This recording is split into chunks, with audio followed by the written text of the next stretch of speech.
Nah, saudaraku, kita melihat cara hidup sidang pertama. Kita mengetahui sidang pertama, saudaraku, berhasil. Sidang pertama bertumbuh dengan pesat. Sidang pertama mengalahkan dunia, saudaraku. Bahkan sidang pertama, saudaraku, mengalahkan kerajaan Roma, saudaraku.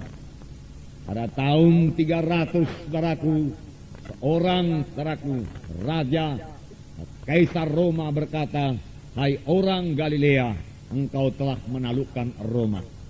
Bukan dengan senjata, tetapi hanya dengan kaki yang berdarah," dia katakan. Karena kaki Tuhan Yesus berdarah, saudaraku, waktu kakinya dipaku di kayu salib di Golgota, saudaraku. Dunia mereka taklukkan, dunia diinjili pada waktu itu, saudaraku. Bagaimanakah cara hidup mereka? Apakah yang mereka perbuat, saudaraku? Hari ini kita teladani, saudaraku. Karena firman Tuhan tidak berubah. Dan firman Tuhan ini bukan hanya bagi sidang pertama saja, tetapi bagi kita juga pada akhir zaman ini, saudaraku. Terlebih inilah satu saat yang paling menggairahkan kita untuk mengabarkan Injil Tuhan yang berkuasa. Karena kuasa Tuhan tidak berubah. Karena jikalau kita mematuhi firman Tuhan dan percaya kepada firman Tuhan, sama sebagaimana sidang pertama percaya kepada Tuhan, maka kita juga akan mengalami apa yang dialami oleh sidang pertama. Kita akan membaca Kisah Rasul pasal 2 ayat 36 sampai 47. Mari kita baca. Jadi seluruh kaum Israel harus tahu dengan pasti bahwa Allah telah membuat Yesus yang kamu salibkan itu menjadi Tuhan dan Kristus. Ketika mereka mendengar hal itu, hati mereka sangat terharu. Lalu mereka bertanya kepada Petrus dan rasul-rasul yang lain, "Apakah yang harus kami perbuat, saudara-saudara?" Jawab Petrus kepada mereka, "Bertobatlah dan hendaklah kamu masing-masing memberi dirimu dibaptis dalam nama Yesus Kristus untuk pengampunan dosamu. Maka kamu akan menerima karunia Roh Kudus, sebab bagi kamulah janji itu, dan bagi anak-anakmu, dan bagi orang yang masih jauh, yaitu sebanyak yang akan dipanggil oleh Tuhan Allah kita." Dan dengan banyak perkataan lain lagi ia memberi suatu kesaksian yang sungguh-sungguh, dan ia mengecam dan menasehati mereka, katanya, "Berilah dirimu diselamatkan dari angkatan yang jahat ini." Ayat 41. Orang-orang yang menerima perkataannya itu memberi diri mereka dibaptis, dan pada hari itu juga jumlah mereka bertambah kira-kira 3.000 jiwa. Mereka bertekun dalam pengajaran rasul-rasul dan dalam persekutuan, dan mereka semua selalu berkumpul untuk memecahkan roti dan berdoa. Maka ketakutanlah mereka semua. Sedang rasul-rasul itu mengadakan banyak mujizat dan tanda, dan semua orang yang telah menjadi percaya tetap bersatu. Dan segala kepunyaan mereka adalah kepunyaan bersama, dan selalu ada dari mereka yang menjual harta miliknya, lalu membagi-bagikannya kepada semua orang sesuai dengan keperluan masing-masing. Dengan bertekun dan dengan sehati, mereka berkumpul tiap-tiap hari dalam bait Allah. Mereka memecahkan roti di rumah masing-masing secara bergilir, dan makan bersama-sama dengan gembira dan tulus hati, sambil memuji Allah, dan mereka disukai semua orang. Dan tiap-tiap hari Tuhan menambah jumlah mereka dengan orang yang diselamatkan. Saudaraku, firman Tuhan ini dimulai daripada khotbah Petrus yang berkuasa, saudaraku. Petrus berkhotbah kepada orang-orang Yahudi, saudaraku, pada waktu hari Pentakosta, saudaraku. Saudaraku, inilah dia orang-orang Yahudi yang menantang Tuhan Yesus. Tetapi dengan berani, saudaraku, Petrus memberitakan firman Tuhan. Bahkan Petrus dengan sangat pasti menerangkan, saudaraku, bahwasanya Yesus adalah Mesias itu. Tuhan Yesus adalah juru selamat yang kamu nanti-nantikan itu. Dia katakan kepada orang Yahudi yang sudah menyalibkan Tuhan Yesus, saudaraku.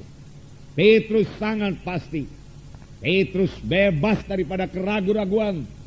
Tidak ada kebimbangan pada Petrus. Petrus berkata, "Inilah dia juru selamat satu-satunya, dan kamu telah menyalibkan dia." Saudaraku, Petrus begitu berani, saudaraku, dan Petrus begitu diurapi Tuhan, saudaraku. Saudara, sebelumnya Petrus tidak demikian. Tetapi mengapa tiba-tiba Petrus berubah, saudaraku? Ini tidak lain, saudaraku, karena Petrus sudah dipenuhkan dengan Roh Kudus. Pada hari Pentakosta 120 orang murid berkumpul di bilik atas, dan tiba-tiba Roh Tuhan dicurahkan, dan 120 orang termasuk Petrus penuh dengan Roh Kudus, saudaraku. Kita membaca bahwasanya dalam permulaan kisah para rasul, walaupun Yesus sudah bangkit dari kematian, kemudian mau berangkat ke surga, murid-murid dalam keadaan ketakutan. Mereka tidak berani terang-terangan, saudaraku, berjalan di luar. Maka mereka berkumpul di bilik atas. Ada 500 orang, saudaraku, yang menyaksikan kebangkitan Yesus. Tetapi yang berkumpul hanya 120 orang di bilik atas untuk menantikan perjanjian Tuhan. Perintah agung sudah diberikan Tuhan pada waktu itu. Pergilah kamu ke seluruh bumi, jadikan sekalian bangsa muridku, baptislah mereka. Tetapi mereka tidak tahu apa yang akan mereka perbuat. Mereka dalam keadaan kebingungan. Tapi Tuhan tidak membiarkan mereka tetap dalam keadaan demikian. Tuhan Yesus berkata kepada mereka dalam Kisah Rasul pasal 1, saya bacakan sedikit pada saudara ayat 4. Pada suatu hari ketika ia makan bersama-sama dengan mereka, ia melarang mereka meninggalkan Yerusalem dan menyuruh mereka tinggal di situ menantikan janji Bapa. Yang demikian katanya telah kamu dengar daripadaku. Sebab Yohanes membaptis dengan air, tapi tidak lama lagi kamu akan dibaptis dengan Roh Kudus. Kemudian kalau kita baca ayat 6, kita mengetahui bahwasanya murid-murid sama sekali tidak mengerti apa yang dimaksud Tuhan Yesus dengan baptisan Roh Kudus ini. Dalam ayat 6 dikatakan, maka bertanyalah mereka yang berkumpul di situ, Tuhan maukah engkau pada masa ini memulihkan kerajaan bagi Israel? Lihatlah saudaraku, hati murid-murid yang masih sangat duniawi. Mereka masih berpikir tentang kerajaan Israel, kerajaan yang dahulu jaya pada zaman Daud, supaya kembali lagi jaya sekarang karena Yesus hidup, Yesus berkuasa.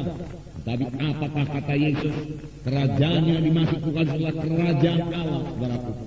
Jawabnya, engkau tidak perlu mengetahui masa dan waktu yang ditetapkan Bapa sendiri kekuasanya, tetapi kamu akan menerima kuasa kalau Roh Kudus turun ke atas kamu, dan kamu akan menjadi saksiku di Yerusalem dan seluruh Yudea dan Samaria sampai ke ujung bumi.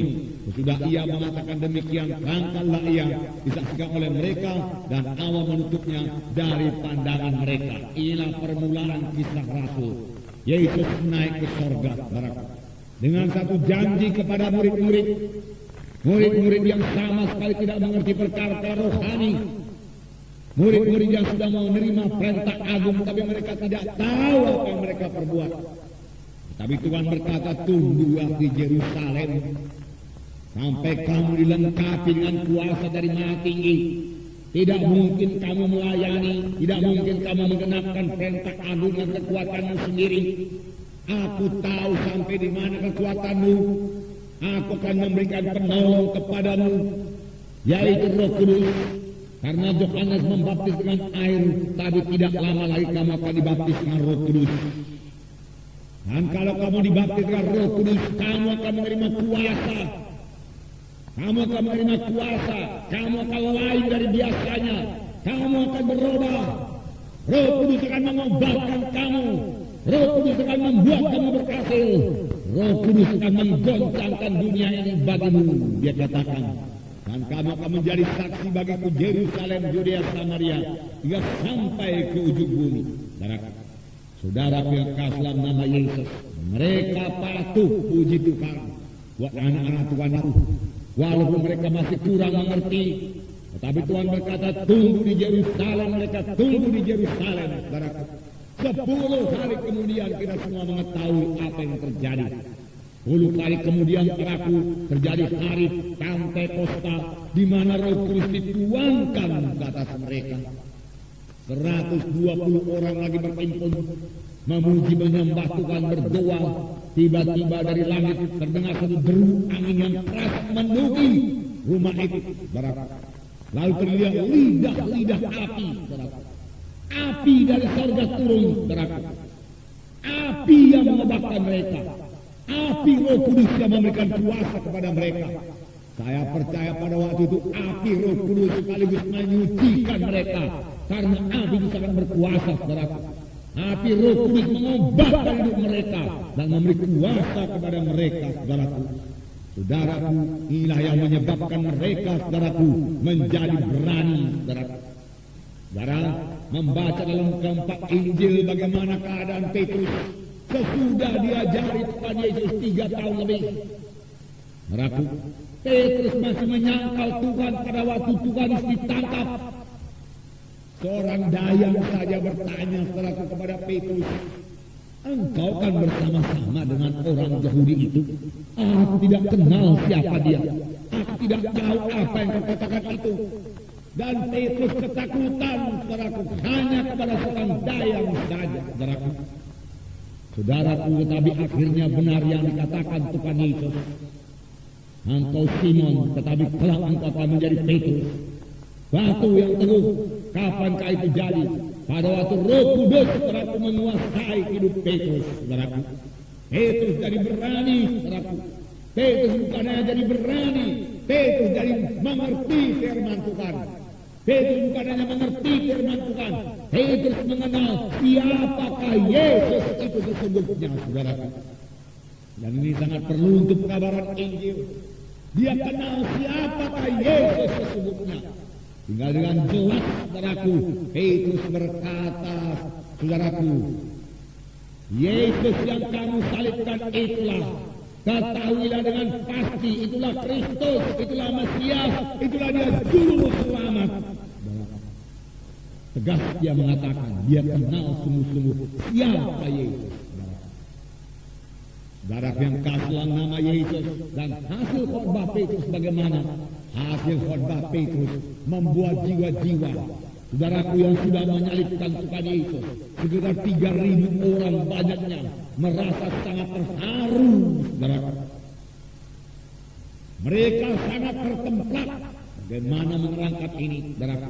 Hati mereka, saudaraku, merasa begitu terharu hingga mereka menyesal, saudaraku, dan bertanya, kalau begitu Tuhan, apa yang harus kami perbuat? Kami sudah sadar, tapi sadar saja pun tidak cukup. Apa yang harus kami perbuat? Benarlah berhasil apa yang dikatakan oleh Tuhan Yesus, saudaraku, yaitu kamu akan beroleh kuasa kelak apabila Roh Kudus turun ke atas kamu, dan kamu menjadi saksi bagiku Yerusalem, Yudea, Samaria, hingga sampai ke ujung bumi. Petrus sudah menjadi saksi yang berhasil. Kalau pada waktu itu Petrus membuat altar kol, 3.000 orang maju ke depan, dan memang 3.000 orang, saudaraku, dibaptiskan pada hari itu, saudaraku. Ini pekerjaan Tuhan yang luar biasa, urapan Tuhan yang luar biasa bekerja pada Petrus, karena pada waktu itu Petrus tidak berkhotbah melalui mik, saudaraku, tidak, saudaraku. Tetapi Roh Kudus bekerja dengan sangat kuat, saudaraku. Saudaraku, dan seterusnya Petrus melayani dengan kuasa Tuhan. Demikian juga kita hendaknya terus melayani dengan kuasa Tuhan, saudaraku.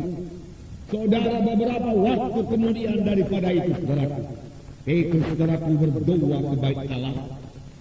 Melalui di pintu bait elok, saudaraku, saya membaca kepada saudara Kisah Rasul pasal 3 ayat 6 sampai 8, saudaraku, mari kita bersama-sama membacanya. Apakah yang terjadi? Kuasa Tuhan tak menyertai Petrus.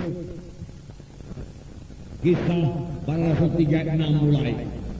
Tetapi Petrus berkata, emas dan perak tidak ada padaku, tetapi apa yang kupunyai kuberikan kepadamu. Demi nama Yesus Kristus orang Nazaret itu, berjalanlah. Lalu ia memegang tangan kanan orang itu dan membantu dia berdiri. Seketika itu juga kuatlah kaki dan mata kaki orang itu.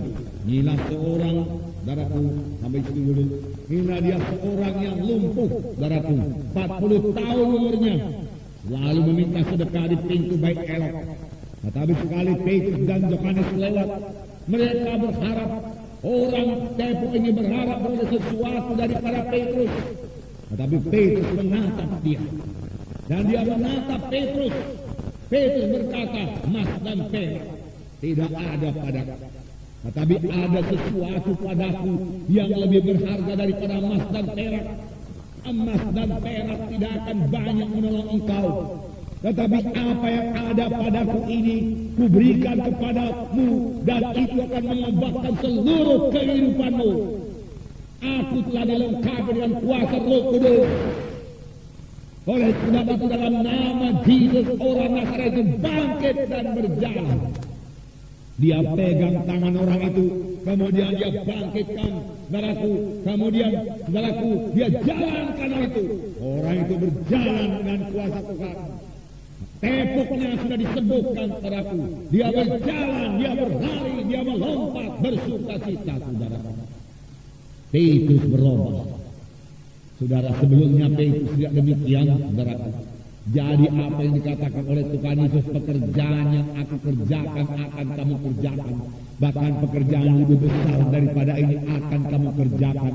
Tetapi saya percaya, saudaraku, itu bukan hanya pada Petrus saja. Bagi kita juga pada akhir zaman ini, kuasa Roh Kudus belum berubah, saudaraku. Kita masih bisa mengalami kuasa Tuhan dan mujizat Tuhan, saudaraku. Di dalam hidup kita, dalam pelayanan kita, karena firman Tuhan tidak berubah, kuasa Tuhan tidak berubah, saudaraku.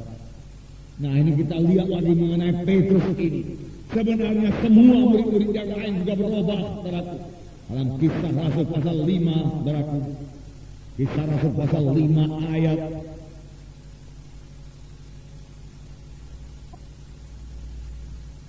14. Baik, mari kita baca mulai ayat 12 beberapa ayat, saudaraku, bersama-sama apa yang jadi pada sidang pertama ini. Kisah Rasul pasal 5 ayat 12 mulai. Dan oleh rasul-rasul diadakan banyak tanda dan mujizat di antara orang banyak. Semua orang percaya selalu berkumpul di Serambi Salomo dalam persekutuan yang erat. Orang-orang lain tidak ada yang berani menggabungkan diri kepada mereka. Namun mereka semakin lama makin namun mereka sangat dihormati orang banyak. Ayat 14. Dan makin lama makin bertambahlah jumlah orang yang percaya kepada Tuhan, baik laki-laki maupun perempuan. Maka mereka kuat ke jalan raya dan membaringkannya di atas balai-balai dan tilam, supaya apabila Petrus lewat, setidak-tidaknya bayangannya mengenai salah seorang dari mereka. Dan juga orang banyak dari kota-kota di sekitar Yerusalem datang berduyun-duyun serta membawa orang-orang yang sakit dan orang-orang yang diganggu roh jahat, dan mereka semua disembuhkan. Kalimat yang terakhir berkata, dan mereka semua disembuhkan, bukan sebahagian. Dari banyak kota-kota lain sekitar Yerusalem orang berduyun-duyun. Kalau sudah berduyun-duyun sudah banyak itu sekarang. Membawa orang sakit dan diganggu roh-roh jahat. Jadi banyak juga pada zaman dahulu orang diganggu roh-roh jahat, juga pada waktu sekarang ini, saudara. Tetapi puji Tuhan, kita memiliki kuasa dalam nama Yesus untuk mengusirkan roh-roh jahat, sehingga roh-roh jahat manapun tidak akan bisa bertahan dalam nama Yesus. Amin, saudara. Puji Tuhan, saudara. Di sini dikatakan kuasa Tuhan begitu memenuhkan Petrus, sehingga, saudaraku, orang membawa orang sakit keluar ke jalan raya, membaringkannya di atas tikar, di atas tilam, saudaraku. Petrus tidak sempat lagi berdoa kepada seorang demi seorang dari mereka. Petrus hanya lalu saja. Tetapi bayang-bayang Petrus menyembuhkan mereka. Sebenarnya yang menyembuhkan mereka tetaplah kuasa Tuhan. Amin, saudara. Namun Tuhan sangat memakai Petrus dan sangat mengurapi Petrus, saudaraku. Inilah dia sidang pertama, saudaraku. Kasihlah nama Yesus, saudaraku. Bahkan kalau saudara baca terus Kisah Rasul ini, genaplah seperti apa yang dikatakan oleh Tuhan Yesus. Pekerjaan yang aku kerjakan akan kamu kerjakan. Yesus membangkitkan orang mati, saudaraku. Petrus juga membangkitkan Tabita atau juga namanya Dorcas, saudaraku. Saudara boleh baca dalam Kisah Rasul pasal 9. Puji Tuhan, saudaraku. Saudara yang kasih dalam nama Yesus, kuasa Roh Kudus sampai sekarang ini belum berubah. Kuasa Roh Kudus sampai sekarang ini ada di tengah-tengah kita, saudara. Biarlah kita bersandar dan percaya penuh kepada kuasa Roh Kudus tiap-tiap kali kita melayani. Biarlah kita mohon pimpinan dan urapan Roh Kudus tiap-tiap kali kita melayani. Tetapi mengapa kurang kita melihat kuasa dan mujizat Tuhan? Walaupun dalam sidang ini rata-rata kali yang menerima kuasa Tuhan, menerima mujizat Tuhan, banyak yang disebutkan, banyak yang dibebaskan daripada kuasa-kuasa setan, kuasa-kuasa gelapan, saudaraku. Puji Tuhan, itu pekerjaan Roh Kudus. Tetapi hal tersebut masih bisa bertambah-tambah lagi. Jalannya bagaimana, saudaraku? Firman Tuhan buku Efesus 5:18 berkata, hendaklah kamu senantiasa penuh dengan Roh Kudus. Hendaklah setiap anak-anak Tuhan yang sudah dibaptis dengan Roh Kudus penuh dengan Roh Kudus, saudaraku. Bukan hanya pada permulaan saja, pada waktu dia menerima baptisan Roh Kudus dia berbahasa roh, saudaraku. Karena tanda daripada baptisan Roh Kudus yaitu berbahasa roh. Tetapi tidak cukup hanya pertama kali itu saja berbahasa roh, saudaraku. Tiap-tiap hari anak-anak Tuhan harus penuh dengan roh dan berkata-kata dengan bahasa roh, saudaraku. Berkata-kata dengan bahasa roh berarti berkata-kata dengan Allah. Berkata-kata dengan bahasa roh berarti iman kita diteguhkan. Berkata-kata dengan bahasa roh artinya kita mengatakan rahasia dengan Tuhan. Jadi banyak berkata-kata dengan bahasa roh. Saudara yang sudah menerima baptisan Roh Kudus, saudaraku, saudara bersekutulah dengan Roh Kudus itu, saudaraku.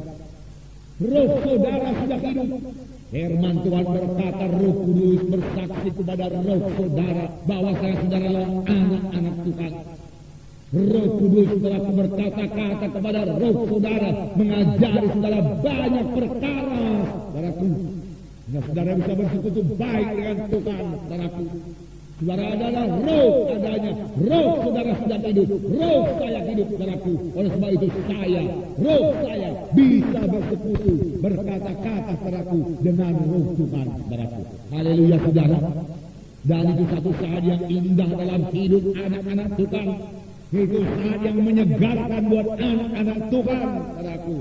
Dia bisa berkata-kata saudaraku senantiasa dengan roh Tuhan, saudaraku. Banyak perkara-perkara diterangkan Tuhan, saudaraku, kepadanya, saudaraku. Haleluya, puji Tuhan, saudaraku. Saudaraku yang kasih dalam nama Yesus, jadi penuh. Kalau satu sidang, saudaraku, senantiasa penuh dengan Roh Kudus, maka sidang juga akan mengalami hal yang sama. Akan mengalami, saudaraku, tanda jaib, tanda mujizat, jiwa-jiwa selamat, jiwa-jiwa dibebaskan, jiwa-jiwa dari kejadian yang baru. Karena di mana ada Roh Tuhan, di situ ada kebebasan. Saudara kekasih dalam nama Yesus, sidang pertama juga seratus setelah hari Pentekoste, di mana Roh Kudus turun sebagai lidah api, saudara, memenuhi mereka. Sesudah itu mereka penuh lagi dengan Roh Kudus, saudara. Dalam Kisah Rasul, saudara, pasal 4, saudaraku, saya membacakan kepada saudara Kisah Rasul pasal 4 ayat 7 dan 8. Ayat 7 dan 8, saya membaca Kisah Rasul pasal 4 ayat 7 dan 8. Lalu Petrus dan Yohanes dihadapkan kepada sidang itu dan mulai diperiksa dengan pertanyaan ini. Dengan kuasa manakah atau dalam nama siapakah kamu bertindak demikian itu? Saudaraku, ada aniaya. Petrus dan Yohanes ditangkap, dibawa kepada mahkamah agama. Kemudian diajukan pertanyaan, dengan kuasa manakah atau dalam nama siapakah kamu bertindak demikian itu? Yaitu membangkitkan orang tepok itu. Tentu harus dengan kuasa. Kalau tidak dengan kuasa, 40 tahun tepok tidak akan bisa berjalan. Dengan kuasa mana? Atau dalam nama siapa? Satu nama yang berkuasa. Nama siapa itu? Saudaraku, Petrus menjawab, saudaraku, ayat 8. Maka jawab Petrus, penuh dengan Roh Kudus. Dari jawaban yang disampaikan Petrus ini, jawaban yang keluar dari hatinya, dari mulutnya pada waktu dia penuh dengan Roh Kudus, tentunya jawaban yang dipimpin oleh Roh Kudus dan jawaban yang berasal daripada Roh Kudus. Firman Tuhan tidak lupa saudaraku menambahkan di sini penuh dengan Roh Kudus. Sebenarnya kalimat ini saudaraku lebih baik kalau dikatakan saja, maka jawab Petrus, hai pemimpin-pemimpin umat dan tua-tua, lebih bagus.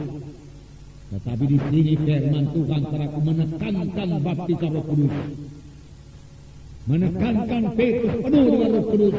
Di sini dikatakan, maka jawab Petrus penuh dengan Roh Kudus, hai pemimpin-pemimpin umat dan tua-tua, jika kami sekarang harus diperiksa karena suatu kebajikan kepada seorang sakit dan harus menerangkan dengan kuasa manakah orang itu disembuhkan, maka ketahuilah oleh kami sekalian, oleh seluruh umat Israel, bahwa dalam nama Yesus Kristus orang Nazaret yang telah kami salibkan, tetapi yang telah dibangkitkan Allah dari antara orang mati, bahwa oleh karena Yesus itulah orang ini berdiri dengan sehat sekarang di depan kamu. Jelas jawaban Petrus, berkuasa tegas. Kalau pada hari ini, hai Mahkamah Agama, engkau mengadili kami karena kami berbuat kebaikan yang belum pernah terjadi sebelumnya, karena sebenarnya bukan itu pekerjaan Mahkamah Agama. Mahkamah Agama mengadili perkara-perkara yang jahat, tetapi kami berbuat perkara yang baik. Kami membagikan orang tepok, tetapi kamu mengadili kami. Dan kamu bertanya dengan kuasa mana kami berbuat demikian? Maka ketahuilah oleh kamu sekalian, dan ketahuilah oleh kamu sekalian orang Yahudi, orang Israel, bahwa dalam nama Yesuslah kami perbuat demikian. Bahwa dalam nama Yesuslah kami membagikan orang tepok itu. Bukan Yesus yang lain, tapi Yesus yang kamu salibkan itulah. Namanya berkuasa karena dia hidup.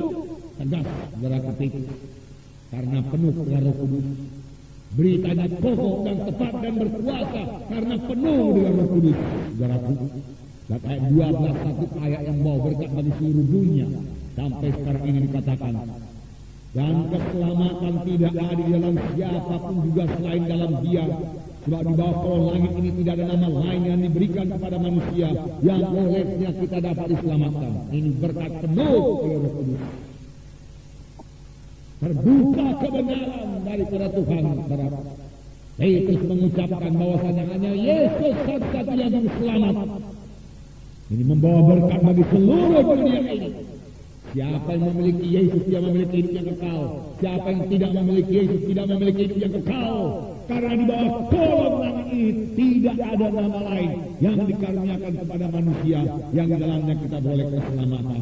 Puji Tuhan, para marilah penuh dengan Roh Kudus. Siapa di antara saudara belum dibaptis dengan Roh Kudus, terimalah baptisan Roh Kudus. Kalau saudara belum mengerti menerima baptisan Roh Kudus, ikutilah training, saudara. Kalau sudah training pun saudara belum juga menerima baptisan Roh Kudus, datangilah pemimpin SKS saudara supaya dia berdoa bersama-sama dengan saudara. Boleh jadi dibantu pemimpin wilayah dan menerangkan jalannya kepada saudara bagaimana menerima baptisan Roh Kudus, sehingga saudara penuh dengan Roh Kudus dan bisa berkata-kata dengan bahasa roh. Dan itu akan mengubahkan seluruh hidup saudara, mengubahkan cara berpikir saudara, dan itu akan memberi kuasa, cinta, kasih yang baru dalam saudara, sehingga saudara betul-betul menjadi kejadian yang baru. Roh Kudus mengubahkan saudara. Haleluya, saudara. Saudara pentas dalam damai itu, bagi saudara yang sudah penuh dengan Roh Kudus, biarlah penuh tiap-tiap hari. Maksud saya, saudara, berbahasa roh lah tiap-tiap hari dengan Tuhan. Jangan malu berbahasa roh. Tiap-tiap kali saudara berdoa, saudara berbahasa roh. Berbahasa roh itu berkata-kata dengan Tuhan, saudara. Paulus berkata mengenai berbahasa roh, aku berbahasa roh lebih daripada kamu semua, Paulus berkata. Haleluya, saudara. Nah, puji Tuhan.